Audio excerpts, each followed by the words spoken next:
حضرت حذیفہ بن یمان کہتے ہیں میں باپ کے مرنے پہ اتنا نہیں رویا جتنا عمر کے سوال پہ رویا۔ حضرت حذیفہ بن یمان ایک صحابی تھے، میرے نبی کریم علیہ السلام نا ان سے راز کی باتیں کرتے تھے۔ ہر بندے کا ہاضمہ ٹھیک نہیں ہوتا، سب سے راز کی بات نہیں کرنی چاہیے۔ حضرت حذیفہ بن یمان کہتے ہیں حضور راز کی باتیں بتاتے۔ مدینہ منورہ میں جو منافقین تھے ان کی لسٹ بھی نبی پاک نے حضرت حذیفہ بن یمان کو دی تھی۔ جب کوئی مشکوک آدمی مر جاتا نا تو صحابہ کہتے ہیں ہم دیکھتے اگر حضرت حذیفہ نے جنازہ پڑھا ہے تو ہم بھی جنازہ پڑھ لیتے۔ نبی پاک نے بھی کچھ جنازے نہیں پڑھے، ترمذی میں ہے، فرمایا عثمان سے جو بغض رکھے اس کا جنازہ نہیں پڑھیں گے۔ حضرت حذیفہ بن یمان اگر جنازہ پڑھتے تو لوگ پڑھتے، وہ نہ پڑھتے تو لوگ جنازہ نہ پڑھتے۔ حضرت حذیفہ بن یمان کہتے ہیں جناب عمر فاروق کی خلافت کے آخری ایام تھے، کچھ دنوں کے بعد وہ شہید ہو گئے۔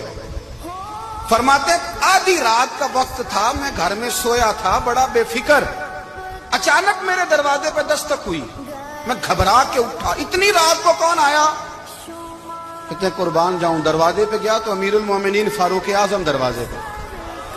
میں نے کہا عمر کوئی حکم تھا تو مجھے بلا لیتے۔ کہنے لگے میں نا امیر بن کے نہیں آیا، تیرا ویر بن کے آیا ہوں۔ امیر المومنین کی حیثیت سے سرکاری کام سے بلاتا تو وہاں بلاتا، مجھے ایک ذاتی کام پڑ گیا۔ کہتے ہیں میں نے عمر کو گھر کی اندر بلا کے چارپائی پہ بٹھایا، میں نے کہا حضور میں غریب آدمی میں کیا آپ کے کام آ سکتا ہوں؟ تو کہتے ہیں انہوں نے نا مجھے ساتھ بٹھا لیا، پھر میرا ہاتھ پکڑ لیا، کہنے لگے تو عمر کو جانتا ہے؟ عمر جھوٹ نہیں بولتا۔ تو جانتا ہے؟ عمر وعدوں کا پکا ہے۔ کہا حضور جانتا ہوں۔ کہا میں اس وقت آیا ہوں جب دیکھ بھی کوئی نہیں رہا۔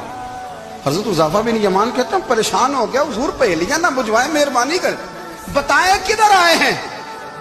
حضرت عمر فاروق فرمانے لگے 62 سال کا ہو گیا ہوں، 63 میں چل رہا ہے، داڑھی سفید ہو گئی ہے، پھل پک گیا، اٹھ فریدہ ستیا، داڑھی آ گئی پور، اگا نیڑے آ گئی، پیچھا رہ گئی دور، اب